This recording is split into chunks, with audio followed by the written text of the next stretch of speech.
ദൈവത്തിന് സ്തോത്രം. தேவனுக்கு ஸ்தோத்திரம். കാരണം ഇത് സർവശക്തനായ ദൈവത്തിന്റെ തിരുവായ് മൊഴിഞ്ഞ വചനങ്ങളാണ്. ஏனென்றால் இது சர்வ வல்லமையுள்ள தேவனாகிய தேவன் அவருடைய வாயினால் உரைத்ததான வசனங்கள் உடையவைகள். ദൈവത്തിന് സ്തോത്രം. தேவனுக்கு ஸ்தோத்திரம். മറ്റൊരു കാര്യം ഞാൻ മുമ്പേ പറഞ്ഞുവല്ലോ, ഇത് എഴുതുവാനുണ്ടായ കാലഘട്ടം 1600 വർഷങ്ങൾ കൊണ്ടാണ് ഇത് എഴുതപ്പെട്ടതെന്ന്. இன்னொரு காரியம் நான் ஏற்கனவே சொன்னது போல இந்த வேத புஸ்தகத்தை எழுதுவதற்கு 1600 வருஷங்கள் பிடித்தன. 40-ലധികം എഴുത്തുകാരാലാണ് ഇത് എഴുതപ്പെട്ടത്.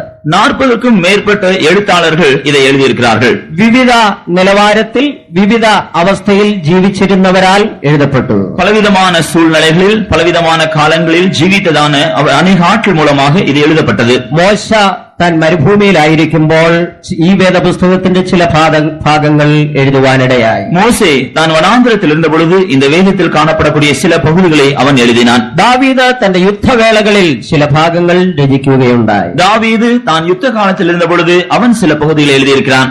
ശലോമോൻ സമാധാന വേളകളിൽ ചില ഭാഗങ്ങൾ രചിക്കുകയുണ്ടായി. சாலமோன் சமாதானமாய் ஜீவித்த நாட்களில் அவன் இந்த வேதத்தின் சில பகுதிகளை எழுதியிருக்கிறான். അപ്പോസ്തലനായ പൗലോസ് താൻ തടവിലായിരിക്കുമ്പോൾ ചില ഭാഗങ്ങൾ രചിക്കുകയുണ്ടായി. அப்போஸ்தலனாகிய பவுல் பல கட்டுகள் மத்தியில் இருந்த பொழுது பல இந்த பகுதிகளை எழுதியிருக்கிறார். ലൂക്കോസ് കപ്പൽ യാത്രയിൽ ചില ഭാഗങ്ങൾ എഴുതുകയുണ്ടായി. லூக்கா கப்பல் பிரயாணத்தில் இருந்த பொழுது சில பகுதிகளை எழுதியிருக்கிறார். യോഹന്നാൻ അപ്പോസ്തലൻ താൻ പത്മോസ് ദ്വീപിലായിരിക്കുമ്പോൾ ചില ഭാഗങ്ങൾ എഴുതുകയുണ്ടായി. யோவான் அப்போஸ்தலன் பத்மு தீவில் இருந்த பொழுது பல അനുഭവങ്ങളെ പറ്റി ഇങ്ങനെ എഴുതിയിരിக்கிறார்.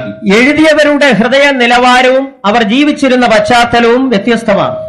இந்த வேதத்தை எழுதியிருக்கிறதான எல்லா ஆட்களுடைய நிலவரங்களும் அவருடைய இருதயத்தின் தன்மைகள் எல்லாம் வித்தியாசமானவைகள். സ്വാഭാവികമായി അവരുടെ ഹൃദയ നിലവാരവും അവർ ജീവിച്ചിരുന്ന ജീവിത പശ്ചാത്തലവും അവരുടെ എഴുത്തുകളിലൂടെ പ്രതിഫലിക്കേണ്ടതാണ്.